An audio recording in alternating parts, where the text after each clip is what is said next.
Franco, quan es va acabar la guerra, no el va indultar ja i el va dir això ja s'ha acabat, sinó que ell va continuar matant i va matar fins a l'última hora.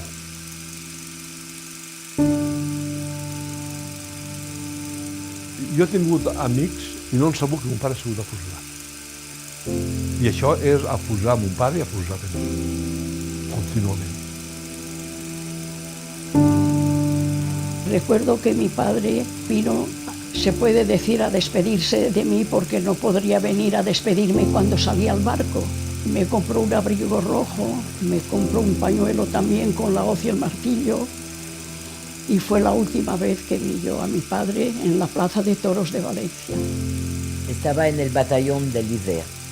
Entonces, cuando perdieron la batalla del Ebre, me pienso que se decía, pues entró en Francia. Pero en abril 41, la Gestapo lo cogió.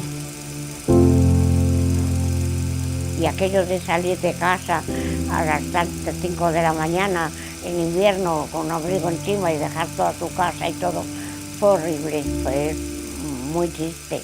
Por eso el contraste con la vida pacífica de Oliva fue muy grande, muy grande.